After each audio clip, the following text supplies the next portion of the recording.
Who knows what evil lurks in the hearts of men?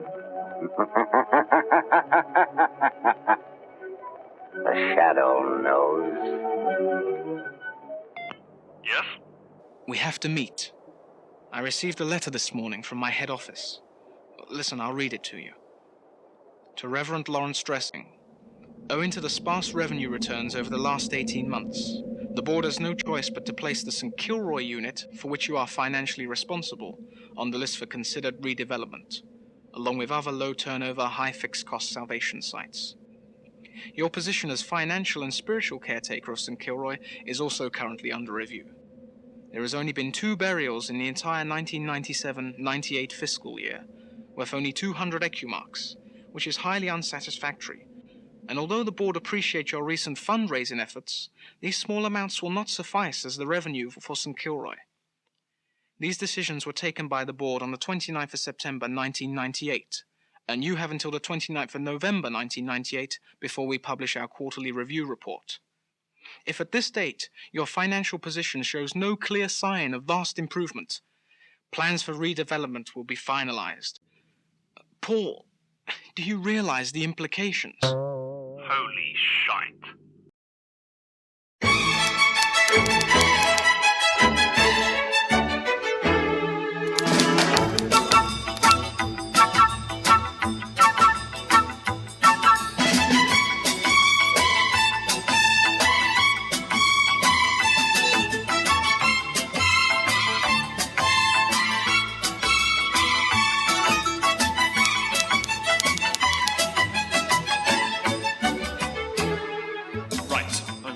Graveyard. With what? Graves. Mock ones, empty ones, just the stones. Bodies. Yes, Lawrence, real live dead bodies. Oh God, Paul, no. Larry, we need the money. No bodies, no relatives. No relatives, no funeral. No funeral, no money. But Paul, this is immoral. That's right, it's murder. You shouldn't have to think twice about it, not this time. No, there must be another way. Yeah, it's called prison. For Christ's sake, Larry, this is our only option. How can you sit there and mention the name of our Lord in the same breath as murder? Paul, you're a doctor. You're meant to save lives, not take them. I'm not a doctor. I'm a hypnotherapist. And you're a fucking hypocrite. If I had have been a real doctor, I'd have never got involved in the first place, you bastard. I don't know what you're talking about. Look, Larry, ever since I left medical school, I've worked hard. Very hard. I wasn't going to sit back and let your big mouth land me in the shite. Paul, you have to understand. I was desperate. I know you're my best friend and I love you like a brother. But seriously, if they rip down that church and discover that girl, before they lock me up and throw away the key, I'm going to put you in the ground. But I swear to you, Lawrence, I'll rip your fucking head off. I see. Then kill them, my son. Kill them all. Kill until your hunger is satisfied. So, Gordon, how can I help you? Lawrence, we've known each other, what, a good 20 years? Yes, and? Well, you know I've been in this trade for as long as I can remember. Dealing with the deceased as I do, so closely linked, really, I feel as though they leave me behind. Sometimes I actually envy them. While I can still appreciate it, I want to experience burial firsthand. And I want you to bury me. Yeah, I've picked a spot, mind. I don't want to die. You'll dig me up after a fortnight. I've got my son to do now. But I have picked a spot. I will be in a trance, so you don't have to worry. Have you ever been hypnotised before? No. Yes. I'll explain. What happened was I was doing a funeral at the Immaculate Conception of Mother Mary Church. It's a new one. I was like looking at the stained glass revolving doors. Lovely. And like sun got to them. And I was just like transfixed. And like the next thing I knew was I was helping out at baptism. So yeah, definitely. I see. Well, what you've asked for is the top of the range here at Hypno Hills, the 14-day trans-inducement. Yeah, yeah. And it is rather expensive. No, money's no problem. I'll get a lot of job satisfaction out of what I do. Great. Well, that means just there. And could you sign at the bottom there, please? Yeah, sure. Well, yeah. I don't see any reason at all. If you're relaxed, why we can't start right away. I'll jot it now and see you in a couple of weeks. Thank you very much.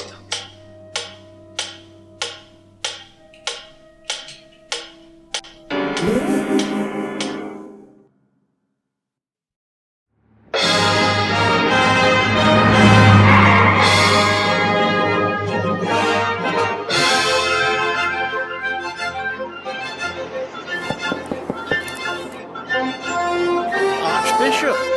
Dorsal font. Call me Dorsal.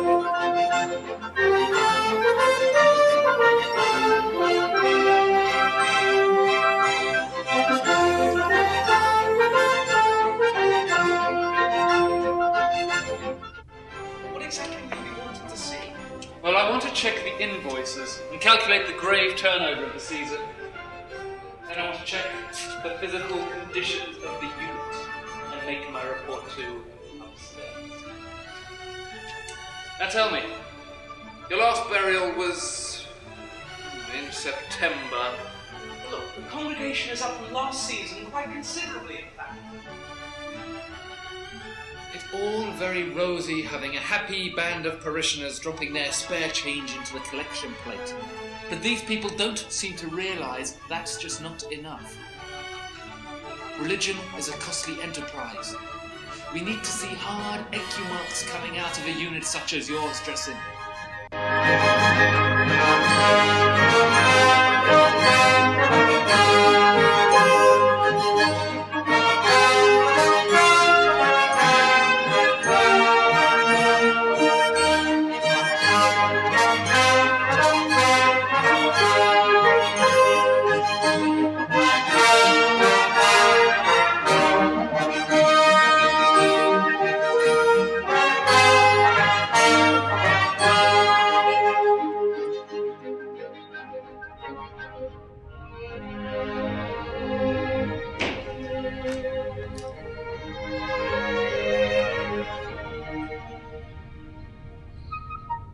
So, what's the verdict? Well, it doesn't look good, Dressin. It doesn't look rosy at all. I mean, this belfry, for instance, is it still in use? Well, what do you mean? I mean, do you still use it? Does it have a bell? Does it still ring? Yes, it rings. Well, perhaps I can have a look at it. No, don't go in there. The tower is a very old part of the church, and we like to keep it free from people. It's mice, you see. They get here and cause all manner of problems. Maybe I'll just show you the font. This way. Ah, yes. This is it. It's of early Norman origin. You see, Dressing, the new belfries have a variable orchestral loop, a recorded synthesized sound, much more in keeping with our image. This is just out of date.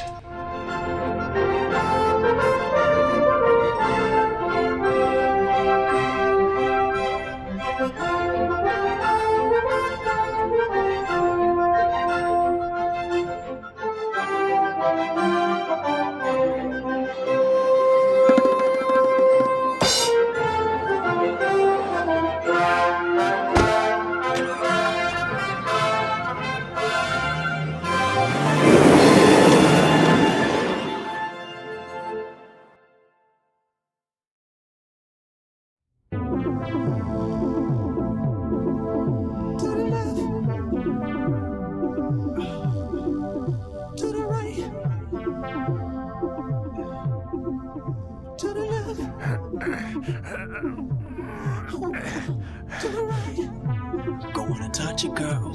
Go on and touch it, girl. Go on and touch it, girl. Go on and touch it, girl.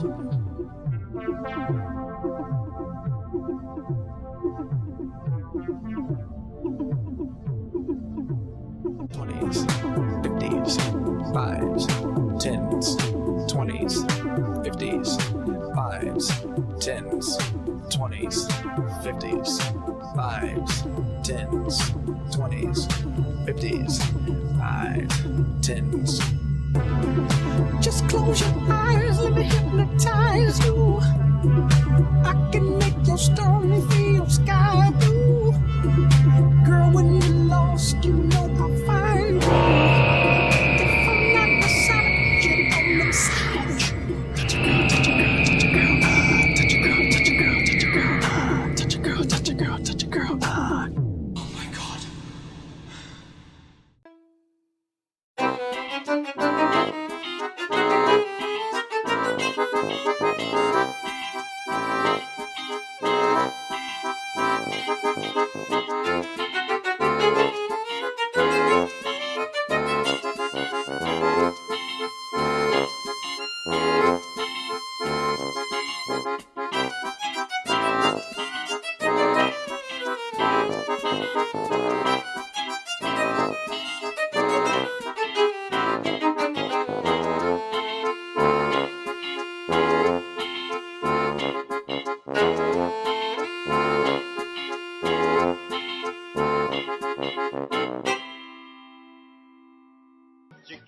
Morning, Dr. Toombs.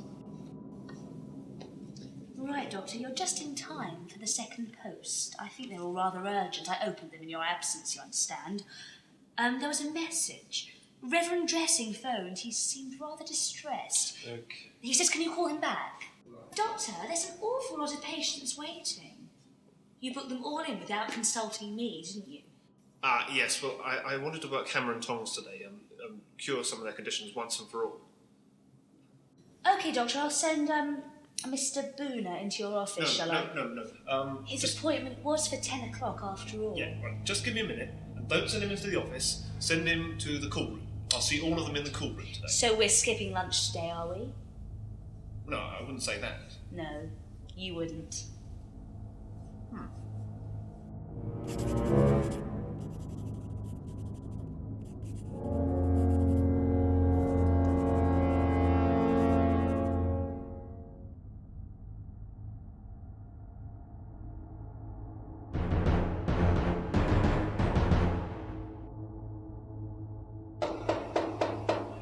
So, Mr. Booner, tell me, what's the problem? Dr. Toombs, I can't score. Well, why don't you ask out my secretary, Jemima? I'm sure you'll get lucky. No. I'm not surprised if you wear them. You probably walk like you're incontinent. No, I'm a centre forward. I can't score goals. Oh, I see. Yeah, I can't seem to put the ball in the back of the net. Go on. Well, I can get possession. I keep possession. And dribbling's fine. And I can even pass players. And I can beat the keeper. But when I'm faced with an open goal, something happens.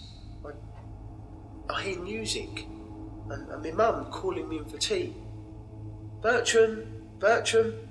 And I just can't finish it off. Yes, well, Mr. Booner, it seems very much to me like you're suffering from a latent maternally evoked match play disorder. What we call soccer suckling interruptus. And you're possibly experiencing belated Beckenbauer breastfed behaviour. And I'm going to need to put you under.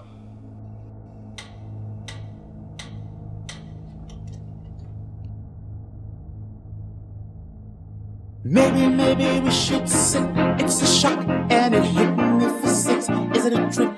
Baby, we could be rich. Somebody made a mistake. If we're quick, we could change our lives right now. I need you to think, cause the chances are slim. But what are the odds? Can we drop everything? Or should we dump the shop and just leave? Can we pull it off? Shouldn't we come clean? Is it a once in a lifetime flash. We've got millions in cash when they plot the clock up. All the options are off. We could be miles away, taking a long holiday in a Hawkers or so. If nobody knows, we can slip away and leave the youth in the terminal park.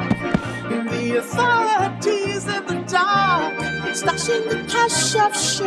What I've been waiting for. Maybe you know how it's been. We've got fading dreams in a tourist town, and the numbers are down. I got you working for free and a daughter to feed, and the pumps are slow. House won't sell. They call it the Bay of Plenty. Well, there's nothing here, but tomorrow is nothing to fear. If we take our chances now, let's leave it all behind. Get her out of school, the kid will love an adventure. Bring your sister too, and my mother must, and my brothers as well. The mortgage and the businesses can all go to hell, 'cause we did our best, but now the fates came through to give us a chance. So don't you wanna take a bite? This is the ticket. Let's take the flights. We gotta take the money and run. Take the money and run. Take the money and run. Take the money and run. Take the money and run. Take the money and run. Take the money and run. Take the money and run. Take the money and run. Take the money and run. Well, Lawrence, I thought you'd be pleased to see me. I just thought I'd pop down and have a look at our handiwork.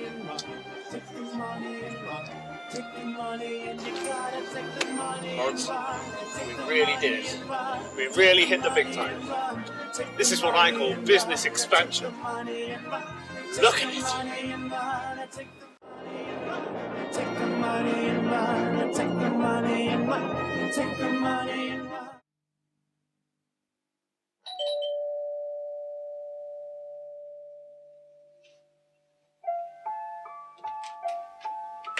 Oh, hello.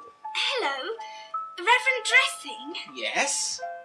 Oh, look, you're obviously busy. I can call back. Oh, no nonsense, my dear. Please, come in.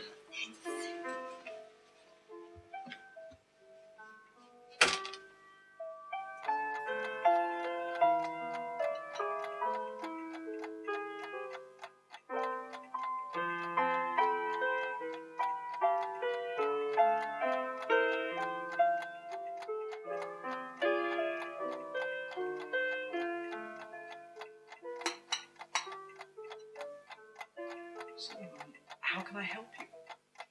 I just needed someone to talk to. I work as a nursery nurse in the children's home. It's a very admirable occupation. I misuse my responsibilities in a most evil way. I find it very hard to believe, my dear. I killed a small child. What do you mean? A few weeks ago, I caused a car crash. I was taking one of the children to the doctor's on the way home. I lost control of the car. I tried to turn the steering wheel, but the car swerved. I lost control. You mustn't blame yourself for what's happened. The child died. I survived. It's my fault. It was an accident. I know I'm to blame for all this. No, look, I know evil. You're not an evil person. You have to understand that God sees everything, and he sees the obvious good in you. I just needed someone to talk to.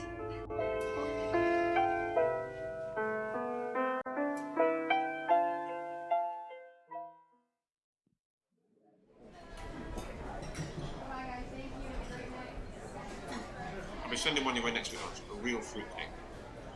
Her name's Drew, and she believes she's sexually desired by a crocodile on Wall Street. Strange but interesting, you know, the time. Anyway, prescribed a course of the Fortune's internal therapy for her. She's not complying with doctor's orders, so we'll be seeing her soon. Very soon.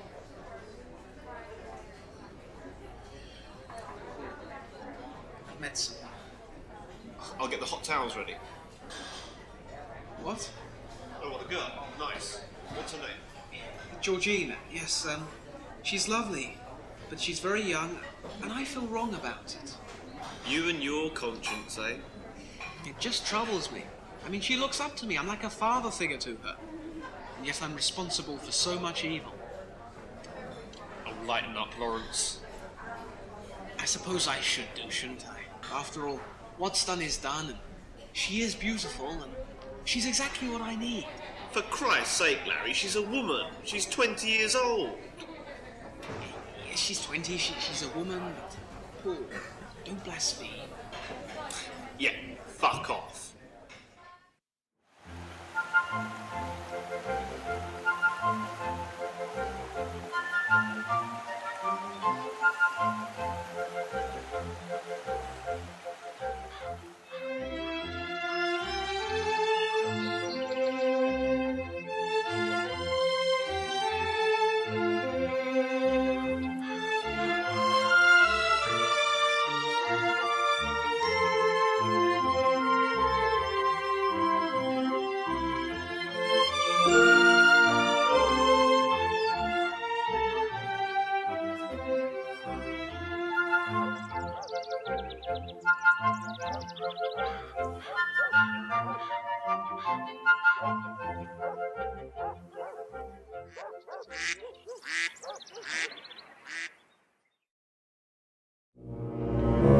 I haven't been sleeping at all well these nights. Well, obviously, I can't attempt to put you under until you're fully relaxed. So, if you would be so kind.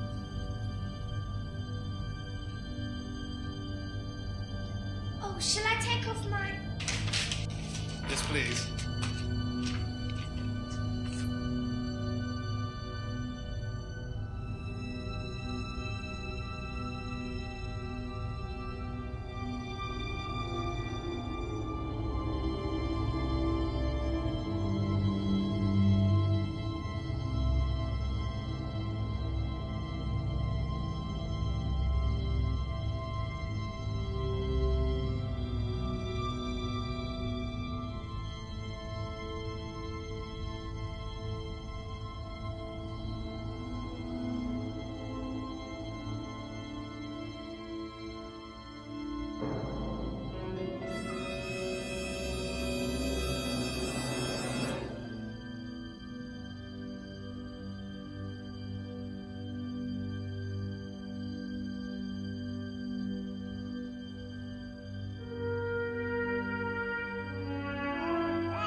Is anything wrong, Doctor? No, I think that's enough preamble. I'll put you under now.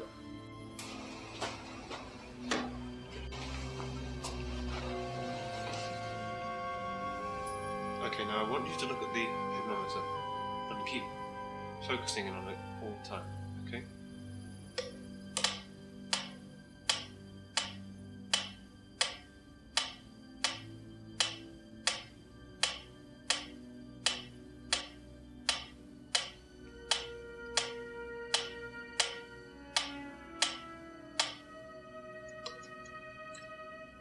Now you're completely still, you're totally relaxed and tranquil. I'm going to ask you about your childhood. Tell me about your parents. My parents? I loved them. I had to leave. Where did you have to leave? Oh. Parents told me I wasn't really their daughter. When was this? I was 16. You were fostered? Yes. How did you react to this shocking news? I asked about my real parents. They told me my My mother died in childbirth. And my father... You knew my father. I was found on the doorstep of the Salvation Army hostel. Somebody recalls a mysterious stranger. Creepy guy. Ugly. What are you doing now? I work at the children's home. I'm a nurse. Ever since I killed the baby, I can't sleep. I can't drive. I went to church for the first time.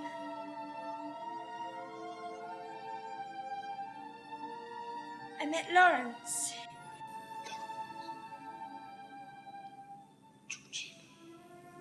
He's so wonderful. Can't drive. Can't sleep. He doesn't mind. You and him? You're sleeping together? I don't sleep. He wants to get married. You're so near to him.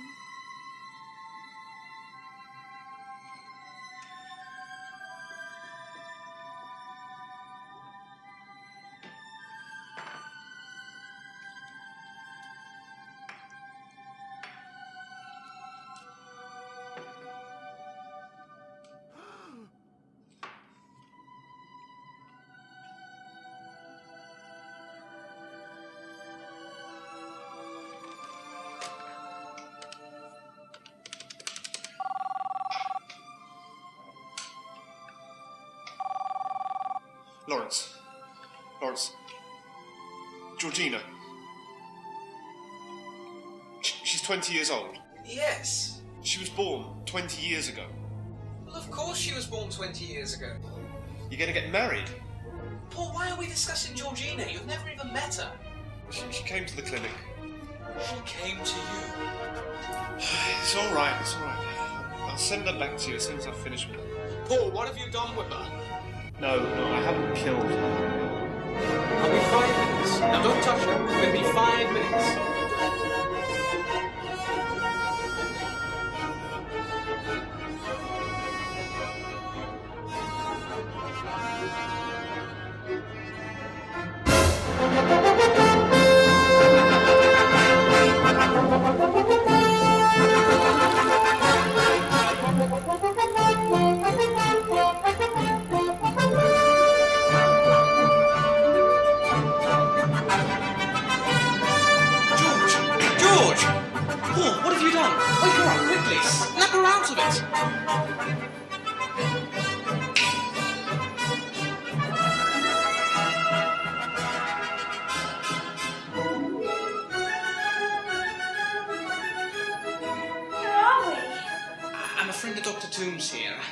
Lucky I got here in time, April.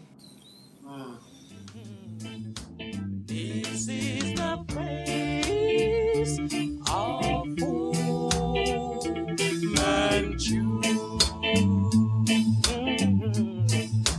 This is the place of Fu Manchu. Rabadubadim, rabadubadim, babambadim, rambabadum, babadum, babaduba, rimbabambadam, rabadim, rabadubadim, badam. We thought we'd have a low-key ceremony, just a few friends over. And well, Paul, I think we'd like you to be better. Paul, this is going to be the happiest day of my life. I expected more reaction. Look, I'm sorry. I really must be getting back to the clinic now. Sorry about this. I'll give you a ring, Lawrence, okay?